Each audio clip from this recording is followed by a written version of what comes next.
تھوڑا پیچھے رکھا کرو نا، اس طرح بھی آدھا کٹے یا تھوڑا دور رکھے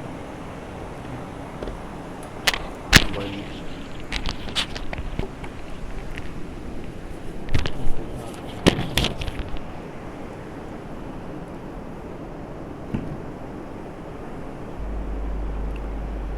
ٹھیک ہے، آواز تھوڑی زیادہ کھول دینا تھا، دور کیچ کرو۔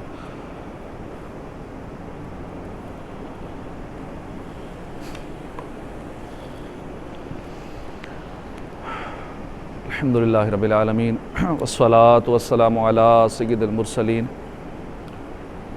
اما بعد فاعوذ باللہ من الشیطان الرجیم، بسم اللہ الرحمن الرحیم۔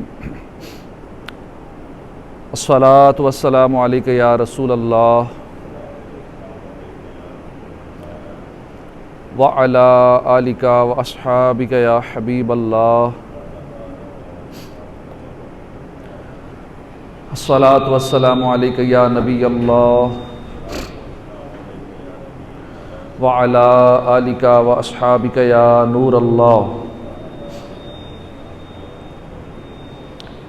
فرمان مصطفیٰ صلی اللہ علیہ وآلہ وسلم، روز قیامت لوگوں میں میرے قریب تر وہ ہوگا جس نے دنیا میں مجھ پر زیادہ درود پڑے ہوں گے۔ صلو علی الحبیب صلی اللہ تعالی علی محمد صلی اللہ علیہ وسلم۔ پیارے اسلامی بھائیو، رمضان المبارک کی بابرکت، پر نور، پر بہار گھڑیاں جاری ہیں، رحمتوں کی چھما چھم برسات ہے، لمحہ لمحہ بابرکت ہے۔ خوش نصیب ہیں وہ لوگ جو روزے رکھ کر، تراویح پڑھ کر، سحر و افطار کی برکتیں لوٹ کر رمضان المبارک کی برکتیں حاصل کر رہے ہیں، اور انتہائی محروم اور بدقسمت ہیں وہ لوگ جو ان مبارک گھڑیوں میں بھی نیکیوں سے محروم ہیں، روزے نہیں رکھتے، تراویح نہیں پڑھتے، بخشش و مغفرت اور رحمت کے اس عظیم الشان مہینے میں بھی اللہ کی رضا والے کاموں سے دور ہیں۔ حضرت امام حسن بصری فرماتے ہیں کہ ماہ رمضان میدان مسابقت ہے۔ مسابقت کا مطلب ہے کہ دوڑ کا میدان، مطلب یہ کہ اللہ نے رمضان میں شیطان کو قید کر دیا، رحمتوں کے، برکتوں کے، مغفرت کے دروازے کھول دیے۔ اب جو شخص زیادہ سے زیادہ ان لمحات کی قدر کر کے زیادہ سے زیادہ رضائے الہی والے کاموں میں مصروف رہ کر اللہ کی رحمت سے مغفرت اور سعادت حاصل کر پائے گا، وہی خوش نصیب ہے۔ اور جو پیچھے رہ جائے گا وہ پیچھے رہ جائے گا، وہ محروم رہے گا۔ اللہ پاک ہم سب کو رمضان اچھے انداز میں رضائے الہی والے کام کرتے ہوئے، نیکیوں میں، عبادتوں میں، ذکر و فکر میں، قبر کی یاد کرتے ہوئے، مدینے کی یادوں میں، حسن اخلاق کا مظاہرہ کرتے ہوئے، والدین کا ادب و احترام کرتے ہوئے، عزیز رشتہ داروں کے ساتھ بھلائی کرتے ہوئے، پڑوسیوں کے حقوق ادا کرتے ہوئے، غریبوں کی مدد کرتے ہوئے، فیضان رمضان سے خوب جولیاں بھرنے کی اللہ ہمیں توفیق عطا فرمائے۔ حضرت شیخ ابو بکر شبلی یہ 3 صدی ہجری کے بزرگ گزرے ہیں، بہت بلند مرتبہ بزرگ تھے۔ آپ اپنی زندگی کا ایک بڑا حیرت انگیز واقعہ بیان کرتے ہیں۔ آپ فرماتے ہیں کہ ایک مرتبہ میں قافلے کے ساتھ ملک شام جا رہا تھا، تو راستے میں اچانک ڈاکوؤں نے ہم پہ حملہ کر دیا اور قافلے والوں کا ساز و سامان لوٹ لیا، اور سارا سامان اپنے جو سردار تھا ڈاکوؤں کا اس کے سامنے ڈھیر کر دیا۔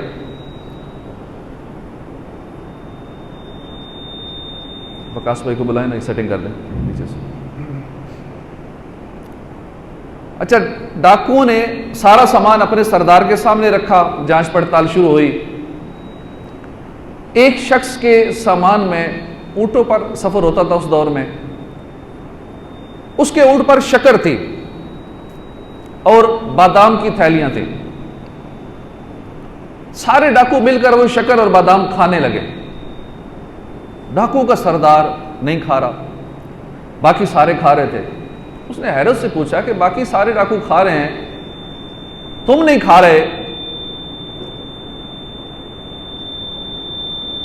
اس نے میری حیرت میں اضافہ کرتے ہوئے کہا میرا روزہ ہے.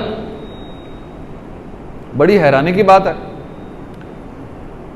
کہ ایک طرف تو لوگوں کے حقوق پامال کیے جا رہے ہیں، لوگوں کی خون پسینے کی کمائی لوٹی جا رہی ہے، غریبوں کی آہیں، غریبوں کی بددعائیں لی جا رہی ہیں، اور دوسری طرف تقوی پرہیزگاری کا یہ عالم ہے کہ ڈاکوؤں کا سردار کہتا ہے میرا روزہ ہے. تو شیخ ابو بکر شبلی فرماتے ہیں کہ میں نے اس سے پوچھا کہ لوٹ مار بھی کرتے ہو، روزہ بھی رکھتے ہو؟ میرے سوال پر اس ڈاکوؤں کے سردار نے کہا کہ اللہ پاک سے صلح کی بھی تو کوئی راہ باقی رکھنی چاہیے. شیخ ابو بکر شبلی فرماتے ہیں کہ بات آئی گئی ہو گئی. کچھ عرصہ گزرا، میں مکہ مکرمہ حاضری کے لیے گیا. میں نے وہاں دیکھا کہ وہی ڈاکوؤں کا سردار کعبے کا طواف کر رہا ہے. اس کے چہرے پر عبادت کا نور ہے. مجاہدات اور عبادات کی وجہ سے اس کا جسم کمزور پڑ چکا ہے، احرام باندھے ہوئے طواف کعبہ میں مصروف ہے. اس حالت میں دیکھ کر مجھے بڑی حیرت ہوئی. میں نے تعجب سے پوچھا کیا تم وہی شخص نہیں ہو جو لوگوں کو لوٹا کرتے تھے؟ تم ڈاکوؤں کے سردار تھے. اس نے کہا میں وہی ہوں. اور سنیے، اسی روزے نے اللہ پاک سے میری صلح کروا دی ہے. سبحان اللہ. اے عاشقان رسول، اللہ کی رحمت کی وسعت دیکھیے کہ ڈاکوؤں کا سردار جو گناہوں میں ڈوبا ہوا تھا، حقوق العباد پامال کرتا تھا، لوگوں کو نقصان پہنچاتا تھا، لوگوں کو ایذائیں دیتا تھا، اللہ نے اس کے حسن ظن کی، اس کی امید کی لاج رکھی اور روزے کی برکت سے اسے توبہ کی توفیق مل گئی. سبحان اللہ. اس حکایت سے معلوم ہوا کہ روزے کی برکت سے توبہ کی توفیق، عبادت اور ریاضت کی توفیق، اور روزے کی برکت سے تقوی نصیب ہو جاتا ہے. اللہ کے آخری نبی صلی اللہ علیہ وسلم نے فرمایا باب العبادت الصیام، کہ روزہ یہ عبادت کا دروازہ ہے. عبادات بہت قسم کی ہیں، نماز ہے، حج ہے، زکوٰۃ ہے، تلاوت ہے، ذکر و فکر ہے، حسن اخلاق ہے، وغیرہ ہزار قسم کی عبادات ہیں. ہر عبادت کے اپنے ثمرات ہیں، فوائد ہیں، کمالات ہیں. مگر یہ خاصیت صرف روزے کے ساتھ ہے کہ روزے کو عبادت کا دروازہ قرار دیا گیا ہے. ڈاکوؤں کے اس سردار کو یہ حدیث پاک معلوم تھی یا معلوم نہیں تھی، بہرحال اس نے اللہ پاک سے صلح کے لیے جو راہ اختیار کی وہ روزے کی صورت میں. تو اللہ نے اس روزے ہی کی برکت سے اسے توبہ کی توفیق بخشی، عبادت کی توفیق بخشی، ریاضت کی توفیق بخشی. اب یہاں ایک سوال ذہن میں یہ پیدا ہوتا ہے کہ آخر روزے میں ہے کیا کہ روزے کو عبادت کا دروازہ کہا گیا ہے؟ اس میں خاصیت کیا ہے کہ نبیوں کے نبی مکی مدنی صلی اللہ علیہ وسلم نے روزے کو عبادت کا دروازہ قرار دیا؟ اس سوال کا جواب امام محمد غزالی نے اپنی کتاب احیاء العلوم میں دیا.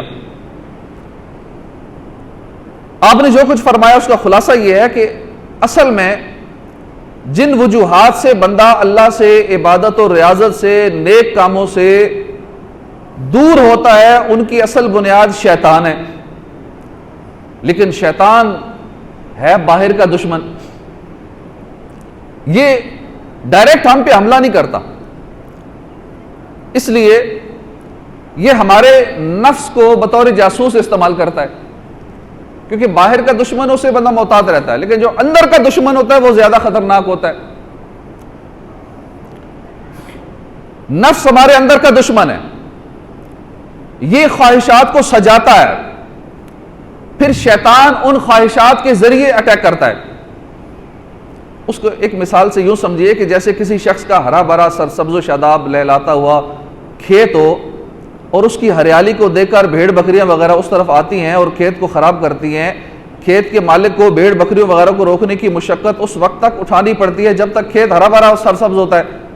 اسی طرح ہمارے اندر پلنے والی نفس کی خواہشات بھی یہ شیطان کی چراگاہیں ہیں۔ جب تک یہ خواہشات اندر موجود رہیں گی، شیطان آتا رہے گا، ہمیں اللہ سے دور کرتا رہے گا۔ اگر یہ خواہشات ہی ختم کر دی جائیں تو شیطان کا آنا جانا بند ہو جائے گا، اور اللہ کے اور بندے کے درمیان جو پردہ ہے وہ پردہ اٹھ جائے گا، پھر بندہ آسانی کے ساتھ عبادت کر لے گا، ریاضت کر سکے گا۔ تو روزہ وہ عبادت ہے جو ہمارے اندر کا جو نفس کا زور ہے اس زور کو روزہ توڑ دیتا ہے، ہماری خواہشات جو ہے وہ دب جاتی ہیں۔ روزہ وہ عبادت ہے کہ ہماری خواہشات کو یہ دبا دیتی ہے۔ روزہ رکھ کر ہم صبح سے شام تک اپنے نفس کے ساتھ جنگ کرتے رہتے ہیں۔ نفس کھانا مانگتا ہے، ہم کھانا نہیں دیتے، نفس پانی مانگتا ہے، ہم پانی نہیں دیتے۔ تو یوں پورا دن ہم نفس کی خواہشات کو دباتے رہتے ہیں۔ جیسے ہی نفسانی خواہشات دبتی ہیں، شیطان کے راستے بند ہوتے ہیں، دل کے اندر نورانیت پیدا ہو جاتی ہے اور عبادت کے راستے کھل جاتے ہیں۔ چونکہ روزہ نفس کو دباتا ہے، شیطان کے راستوں کو بند کرتا ہے، عبادت کے راستے کو روزہ کھول دیتا ہے۔ اس لیے حدیث پاک میں فرمایا گیا کہ روزہ عبادت کا دروازہ ہے۔ روزہ عبادت کا دروازہ کیوں ہے؟ اس سوال کا ایک اور جواب بھی ہے، اور یہ جواب بھی امام غزالی رحمۃ اللہ علیہ کے کلام ہی سے ماخوذ ہے۔ وہ یہ کہ روزے کا اہم اور بنیادی فائدہ جو بیان کیا گیا وہ ہے تقوی۔ اللہ پاک نے قرآن مجید میں روزہ فرض ہونے کی ایک حکمت یہ بیان فرمائی، جیسا کہ دوسرے پارے میں ارشاد فرمایا ترجمہ کنز الایمان کہ کہیں تمہیں تقوی ملے، تمہیں پرہیزگاری ملے۔ امام غزالی فرماتے ہیں کہ عبادت کا دار و مدار جو ہے یہ 3 باتوں پر ہے۔ پہلی بات کہ عبادت کی توفیق ملنا۔ اگر توفیق ہی نہ ملے تو بندہ عبادت کیسے کرے گا؟ مسجد میں آنے کی توفیق ہی نہ ملی، آپ سب کو بیان سننے کی اللہ نے توفیق بخشی، آپ حدیثیں سن رہے ہیں، قرآن کی باتیں سن رہے ہیں، رمضان کے بارے میں، روزوں کے بارے میں سن رہے ہیں، اللہ نے توفیق بخشی ہے نا، اللہ کا کرم ہے یہ کہ اس نے پہلے آنے کی سعادت دے دی، جو بعد میں آنے والے شاید کئی باتوں سے محروم رہ جائیں گے۔ تو عبادت کی توفیق ملنا یہ سب سے پہلی چیز ہے تقوی کے لیے۔ دوسری چیز ہے عبادت کی اصلاح، یعنی جو ہم عبادت کر رہے ہیں وہ ٹھیک ہو، اس میں غلطیاں نہ ہوں، نقائص سے پاک عبادت ہو، اس میں نقص نہ ہو، اللہ کی بارگاہ کے لائق ہونی چاہیے، جیسی عبادت اللہ نے فرمایا ویسی ہونی چاہیے، یہ دوسری چیز ہے۔ اور تیسری چیز ہے عبادت کی قبولیت، ہم عبادت بھی کریں، عبادت بھی صحیح کریں، کوئی غلطی بھی نہ ہو، اللہ قبول بھی نہ فرمائے، وہی عبادت منہ پر مار دی جائے، وہ کریم ہے، غنی ہے، جو چاہے کر سکتا، ہم کیا کر سکتے ہیں؟ وہ رب ہے، اس کا کرم ہے، ہماری عبادت قبول کر لے تو اس کا کرم ہے، نہ قبول کرے ہم کیا کر سکتے ہیں؟ وہ بے نیاز ذات ہے، کس کا زور چلتا ہے اس پہ؟ تو عبادت کی قبولیت یہ تیسری چیز ہے اور بہت اہم چیز ہے۔ یہ 3 چیزیں جب پائی جاتی ہیں کہ عبادت کی توفیق ملنا، عبادت کا صحیح ہونا، درست ہونا، اور تیسری چیز ہے عبادت کا قبول ہونا، یہ تقوی کی 3 چیزیں ہیں جن کا عبادت کا دار و مدار ان 3 چیزوں پر ہے۔ اور تقوی میں یہ خاصیت ہے کہ تقوی کی برکت سے ان تینوں چیزوں کی سعادت مل جاتی ہے، یہ تینوں چیزیں مل جاتی ہیں۔ پہلی ہے عبادت کی توفیق، جیسا کہ قرآن پاک میں ارشاد ہوتا ہے پارہ 2 سورہ بقرہ، اللہ ڈر والوں کے ساتھ ہے، اللہ متقین کے ساتھ ہے، ان اللہ مع المتقین۔ تو متقی کو اللہ کی طرف سے خصوصی مدد مل جاتی ہے، خصوصی تائید مل جاتی ہے۔ دوسری ہے عبادت کی اصلاح، اس بارے میں قرآن پاک ارشاد فرماتا ہے تمہارے اعمال تمہارے لیے سنوار دے گا، تمہارے گناہ بخش دے گا۔ یعنی اے ایمان والو تم تقوی اختیار کرو، اللہ تمہارے اعمال کی اصلاح فرما دے گا۔ تیسری چیز ہے جو عبادت گزار کو ضرور چاہیے، وہ ہے عبادت کی قبولیت، اور یہ بھی تقوی سے ملتی ہے۔ قرآن مجید میں ارشاد ہوتا ہے اللہ اسی سے قبول کرتا ہے جو متقی ہو، جسے ڈر ہو، جو تقوی اختیار کرتا ہے اس کو اللہ ایک تو عبادت کی توفیق دیتا ہے، اللہ اس کی عبادت کی اصلاح فرما دیتا ہے، اللہ اس کی عبادت کو قبول بھی فرما لیتا ہے۔ یہ تینوں چیزیں تقوی سے مل جاتی ہیں۔ تو معلوم ہوا وہ تین چیزیں جو ایک عبادت گزار کو لازمی اور ضروری ہیں، عبادت کی توفیق، عبادت کی اصلاح، عبادت کی قبولیت، یہ تینوں چیزیں تقوی سے مل جاتی ہیں۔ اور تقوی کیسے ملتا ہے؟ تقوی ملتا ہے روزے سے۔ لہذا ثابت ہوا کہ روزہ عبادت کا دروازہ ہے، جو حدیث پاک ہم نے سنی۔ تو اے عاشقان رسول، الحمدللہ ماہ رمضان ہے، اللہ کے فضل سے ہم روزے رکھنے کی سعادت حاصل کر رہے ہیں۔ غور یہ کرنا ہے کہ روزے رکھ کر بھی ہمیں تقوی نصیب ہو رہا ہے یا نہیں ہو رہا۔ روزے تو ہم رکھ رہے ہیں، اگر تقوی نصیب ہو رہا ہے تو بڑی خوشی کی بات ہے، لیکن اگر روزے رکھنے کے باوجود تقوی نہیں مل رہا، نفس پہلے کی طرح سرکش ہے، اب بھی گناہوں کا سلسلہ اسی طرح جاری ہے، اس کا روزہ نہیں ٹوٹ رہا، تو ہمیں اپنا جو اس کا نفس کا وہ زور ہے وہ ختم نہیں ہو رہا، تو اب ہمیں غور کرنا چاہیے۔ روزے بھی رکھ رہے ہیں، سحری افطاری کر رہے ہیں، سارا دن گناہوں سے بچ رہے ہیں، لیکن ہمارا نفس ہے کہ اسی طرح گناہوں میں پڑا ہے، اس کا گناہوں والا زور نہیں ٹوٹ رہا۔ تو ہمیں یہ چیک کرنا ہوگا کہ ہمارا روزے رکھنے کا انداز کیا ہے، اپنے شب و روز کا محاسبہ کرنا پڑے گا، کیونکہ اللہ کا کلام سچا ہے، پاکیزہ قرآن سچا ہے۔ جب قرآن فرماتا ہے کہ روزے کے ذریعے تقوی ملتا ہے، ہمیں کیوں نہیں مل رہا؟ تو یقیناً ہمارے روزے رکھنے کے انداز میں کوئی کمی ہے۔ اب یہ کمی کیا ہے، اس کمی کو دور کیسے کرنا ہے؟ اس کے لیے حضور داتا گنج بخش علی حجویری رحمۃ اللہ علیہ نے کشف المعجوب کے اندر ایک بڑی پیاری بات لکھی ہے، مختصر سی ایک نصیحت ذکر فرمائی ہے۔ داتا صاحب فرماتے ہیں کہ ایک دن میں سویا ہوا تھا، میرے خواب میں سرکار صلی اللہ علیہ وسلم نے کرم فرمایا، اپنی زیارت کروائی۔ میں نے عرض کی یا رسول اللہ صلی اللہ علیہ وسلم مجھے کوئی نصیحت فرمائیے۔ تو پیارے آقا صلی اللہ علیہ وسلم نے 2 لفظوں کے اندر بڑی جامع نصیحت فرما دی۔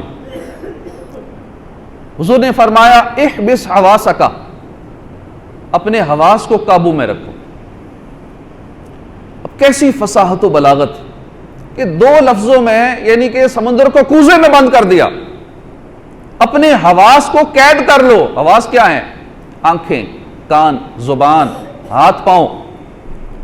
کہتے ہیں میں نثار تیرے کلام پر ملی یوں تو کس کو زبان نہیں، وہ سخن ہے جس میں سخن نہ ہو، وہ بیان ہے جس کا بیان نہیں۔ میرے آقا کا کلام تو ایسا ہے، 2 لفظوں میں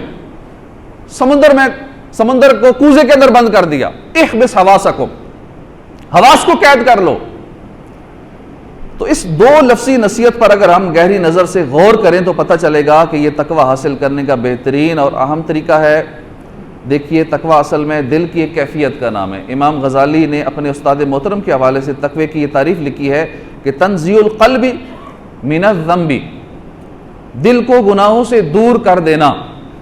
کئی مرتبہ ایسا ہوتا ہے کہ ہم خوف خدا کا بیان سنتے ہیں، قبر و حشر کی باتیں سنتے ہیں، خوف خدا کی باتیں سنتے ہیں، جہنم کا ذکر سنتے ہیں، آنکھوں سے آنسو جاری ہو جاتے ہیں، گناہ نہ کرنے کا ہم پکا ارادہ کر لیتے ہیں، مگر کچھ منٹ کے بعد، کچھ دیر کے بعد پھر گناہوں میں ملوث ہو جاتے ہیں۔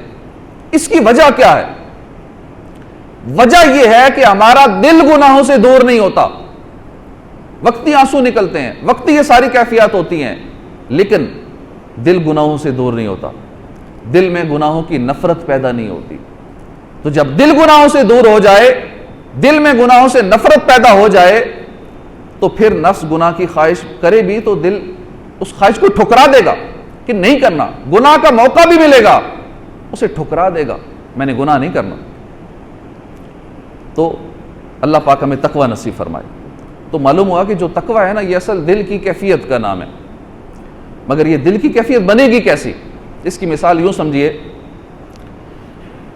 کہ کہیں سے سڑک جب ٹوٹ جاتی ہے، اسے مرمت کرتے ہیں، مزدور لگائے ہوتے ہیں، تو بورڈ لگے ہوتے ہیں کہ ڈائیورژن، متبادل راستہ، کہ یہاں سے گزرنا منع ہے، کیونکہ وہاں سے گزریں گے تو بھی کام ہو رہا ہے تو بار بار خراب ہوگی۔ متبادل راستہ اختیار کیا جاتا ہے کیونکہ وہاں کام ہو رہا ہے، جب کام ہو جاتا ہے پھر اس پہ ٹریفک چل پڑتی ہے۔ یہ بورڈ کیوں لگا ہوتا ہے؟ کہ اگر وہاں سے گاڑیاں روٹین سے گزرتی رہیں تو کام نہیں ہو پائے گا، کام بار بار خراب ہوگا۔ تو اسی طرح ہمارے دل کا بھی یہی حال ہے، ہمارا دل گناہ کر کے سیاہ ہو جاتا ہے۔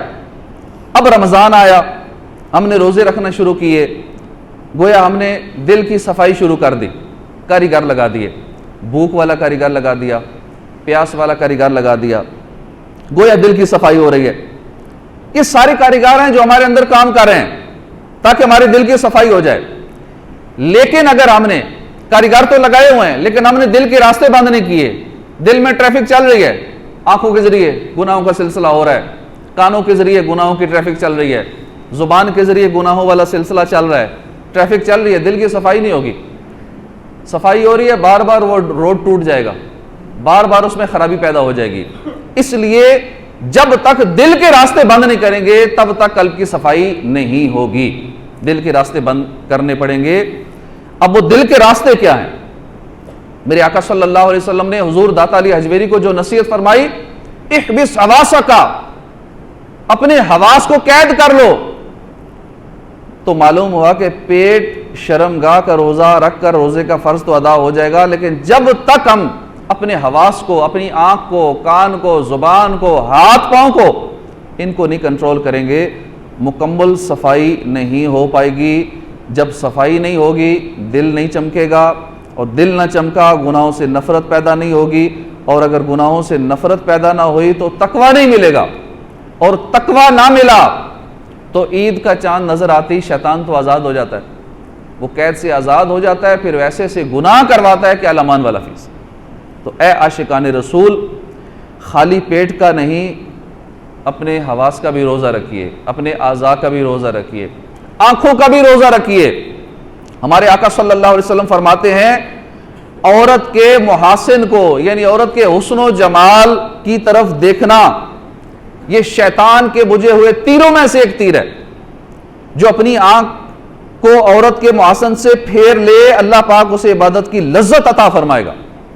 اللہ کے نبی حضرت عیسیٰ علیہ السلام کا فرمان ہے، بد نگاہی سے بچو کہ بد نگاہی دل میں شہوت کا بیج بوتی ہے اور آدمی کو فتنے میں ڈال دیتی ہے۔ تو ایک تو ہے کہ آنکھوں کو حرام سے بچانا، نہ دیکھنے والی چیزوں کو نہ دیکھنا، یہ تو ہمیں پورا سال ہی کرنا ہے، 12 ماہ کرنا ہے، 24 گھنٹے، یہ لازمی ہے، ہر ایک پر فرض ہے۔ مگر ہمارے بزرگان دین کا انداز دیکھیے کہ یہ اللہ والے کمال سوچ رکھتے تھے۔ اللہ کے پیارے نبی ہیں سیدنا شعیب علیہ السلام، یہ اللہ کی یاد میں بہت رویا کرتے تھے، بہت روتے تھے، یہاں تک کہ ان کی آنکھوں کی بینائی چلی گئی۔ آپ اس قدر، آپ سے رونے کا سبب جب پوچھا گیا تو آپ نے فرمایا کہ 2 وجوہات ہیں جس وجہ سے میں روتا ہوں۔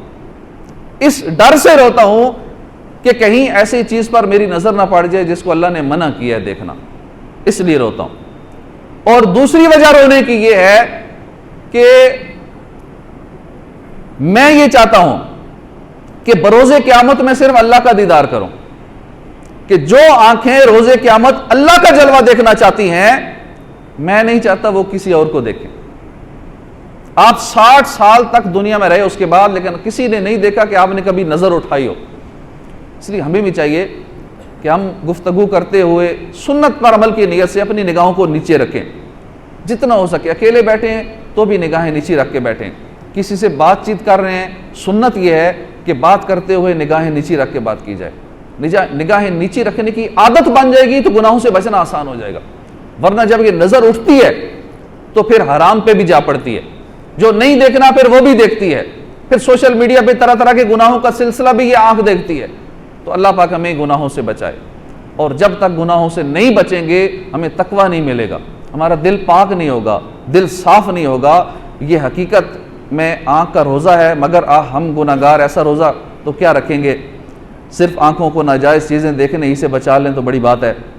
امیر اہل سنت مولانا الیاس قادری صاحب آنکھ کے روزے کی تفصیل بیان کرتے ہوئے فرماتے ہیں کہ پیارے اسلامی بھائیوں، آنکھ کا روزہ اس طرح رکھنا چاہیے کہ آنکھ جب بھی اٹھے صرف جائز امور کی طرف اٹھے۔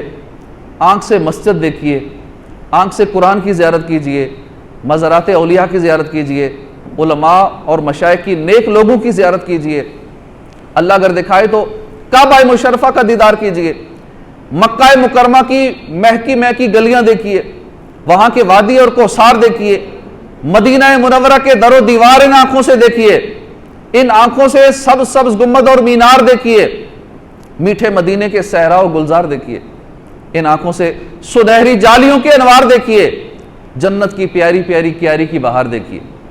کچھ ایسا کر دے میرے کردگار آنکھوں میں، ہمیشہ نقش رہے روئے یار آنکھوں میں، انہیں نہ دیکھا تو کس کام کی ہیں یہ آنکھیں کہ دیکھنے کی ہے ساری بہار آنکھوں میں۔ تو اللہ پاک ہمیں آنکھوں کی حفاظت کی توفیق عطا فرمائے۔ روزے کی حالت میں اپنی آنکھوں کو ہم گناہوں سے بچانے میں کاش کامیاب ہو جائیں۔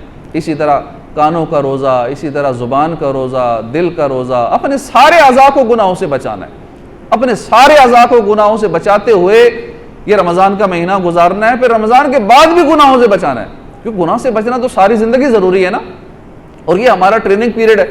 رمضان کا مہینہ تو ہمارے کورس چل رہا ہے، دل کی صفائی کا کورس ہو رہا ہے، تقوی حاصل کرنے کا ہمارا کورس ہو رہا ہے۔ اب اس ٹریننگ کے دوران ہی اگر یہ ہم گڑبڑ کرتے چلے جائیں گے، آنکھوں سے گناہ، دل کے ذریعے گناہ، کانوں کے ذریعے گناہ، زبان کے ذریعے گناہ، تو پھر ہمارے دل کی صفائی نہیں ہو پائے گی، پھر مہینہ گزر جائے گا، پھر شیطان بھی آزاد ہو جائے گا، پھر پورا سال گناہ کروائے گا۔ اللہ پاک ہمیں آنکھوں کی حفاظت کی توفیق عطا فرمائے اور ہمیں تقوی نصیب فرمائے، جو روزے کا اصل مقصد ہے۔ اب رمضان شریف کی مبارک گھڑیاں ہیں، ایک ایک لمحہ اس کی ہمیں قدر کرنی چاہیے۔ سرکار مدینہ صلی اللہ علیہ وسلم کا فرمان ہے، جب رمضان کی پہلی رات آتی ہے تو اللہ اپنی مخلوق کی طرف نظر رحمت فرماتا ہے، اور جس کی طرف اللہ رحمت کی نظر فرمائے گا اس کو کبھی عذاب نہیں دے گا۔ کتنی بڑی خوشخبری ہمارے لیے۔ اور جمعے والے دن حدیث پاک ہے کہ اللہ ماہ رمضان میں روزانہ افطار کے وقت 10 لاکھ ایسے گناہگاروں کو جہنم سے آزاد فرماتا ہے جن پر گناہوں کی وجہ سے جہنم واجب ہو چکا تھا۔ نیز شب جمعہ اور روز جمعہ، یعنی جمعرات کو غروب آفتاب سے لے کر جمعے کو غروب آفتاب تک، یعنی آج شام تک، ہر گھڑی میں ایسے 10 لاکھ گناہگاروں کو جہنم سے آزاد فرماتا ہے کہ جو جہنم کے حقدار ہو چکے ہوں، ہر لمحے میں۔ تو یہ مبارک گھڑیاں بڑی اہم ہیں، بہت قیمتی ہیں، خاص کر یہ جمعرات کی شام سے لے کر جمعے کی شام تک، ان کا ایک ایک لمحہ ہمیں عبادت میں گزارنا چاہیے، اپنے گناہوں سے توبہ کرتے ہوئے گزارنا چاہیے، نیک اعمال میں گزارنا چاہیے، اور ہر شب اللہ پاک 60,000 کی بخشش فرما دیتا ہے۔ رمضان کا ہر لمحہ قیمتی ہے۔ وقت افطار دعا کی قبولیت کا ٹائم ہوتا ہے، اس ٹائم بھی دعا کیا کریں۔ آج بھی انشاءاللہ یہاں اجتماع کا سلسلہ ہوگا، عصر سے مغرب دعوت اسلامی کا ہفتہ وار سنتوں پر اجتماع یہاں ہوگا، انشاءاللہ عصر کے بعد ہوگا۔ اور آج 11ویں شریف کا سلسلہ بھی ہے، آج آپ سب کو افطاری کی دعوت بھی یہاں ہے۔ غزنور صاحب کا 40واں اس کا سلسلہ بھی ادھر ہے، بہت اچھے انسان تھے، 40 دن بھی گزر گئے۔ اسی طرح ہم پہ بھی وہ وقت آئے گا کہ ہماری روح روانہ ہو جائے گی، قبر میں دفنا کے لوگ چلے جائیں گے، 40واں بھی ہو جائے گا، برسی بھی ہو جائے گی، ایک وقت آئے گا کہ لوگ بھول جائیں گے، لوگ بھول جائیں گے۔ اب جو ہم نے اپنے ہاتھوں سے نیک کام کیے ہوں گے وہ ہمارے کام آئیں گے، اپنے ہاتھوں سے مساجد بنائی ہوں گی، مدارس بنائی ہوں گی، نیکیوں کے دیگر جو کارخانے ہیں وہ جگہ جگہ نیکیوں کی برانچز کھولی ہوں گی، تو وہ ہمیں ثواب ملتا رہے گا۔ اب دیکھیں نا، یہاں بھی جو غزنور صاحب نے اس کی ابتدا رکھی، بنیاد رکھی، پھر جن خوش نصیبوں نے ساتھ مل کے اپنا پارٹنرشپ میں اس میں حصہ دار بنتے گئے، تو اس کتنے خوش نصیب ہیں، چاہے کسی نے کروڑ لگایا، چاہے کسی نے 1 روپیہ لگایا، اللہ پاک سب کو عطا فرماتا ہے۔ ایک اینٹ بھی جو مسجد میں لگاتا ہے اسے اللہ پاک جنت کا محل عطا فرماتا ہے۔ تو جس نے بھی اس میں حصہ ملایا وہ کتنا خوش نصیب ہے۔ جب تک یہاں نمازیں ہوتی رہیں گی، جب تک بچے قرآن پڑھتے رہیں گے، بچیاں پڑھتی رہیں گی، اعتکاف ہوتے رہیں گے، انشاءاللہ آخری عشرے کا یہاں اجتماعی اعتکاف بھی ہوگا۔ آخری 10 دن انشاءاللہ یہاں دعوت اسلامی کے تحت اجتماعی اعتکاف بھی ہوگا۔ آپ میں سے کوشش کریں جس سے ہو سکے آخری 10 دن کی قربانی دیں۔ زندگی میں یہ لمحے بار بار آیا نہیں کرتے، تو یہ اعتکاف کی سعادت حاصل کر لیں۔ حج عمرہ کا ثواب اس کی بشارت ہے، گناہوں سے مغفرت کی بشارت ہے۔ 10 دن مسجد میں پڑے رہیں گے، نیک اعمال کرنے کا زیادہ موقع ملے گا۔ تو کوشش کریں آخری عشرے کے اعتکاف کی سعادت حاصل کر لیں، اوروں کو بھی اس کی دعوت دیں، انشاءاللہ ہمیں اس کا ثواب ملے گا۔ اور نیک اعمال جیسے غضنفر صاحب نے ماشاءاللہ یہ پروجیکٹ اس کی ابتدا کی، اس کی بنیاد رکھی، اور اس طرح ان کے بہت سارے پروجیکٹس کی نیتیں تھیں، انشاءاللہ ان کے حساب سے اللہ کرے گا اس پہ بھی عمل پیرا ہونے میں کامیاب ہو جائیں گے، تاکہ ان کو قبر میں راحت ملے۔ جو ان کی نیتیں تھیں ان کی روح سکون پائے، اور ان کو بھی ہم پایہ تکمیل تک پہنچائیں گے۔ اس پروجیکٹ کو بھی انشاءاللہ یہ بھی پایہ تکمیل تک پہنچے گا۔ تو اللہ مدد فرماتا ہے، ہم کوشش کرتے ہیں، اللہ مددگار پیدا فرما دیتا ہے۔ اللہ ہمیں عمل کی توفیق عطا فرمائے، آمین بجاہ النبی الامین صلی اللہ تعالی علیہ وسلم۔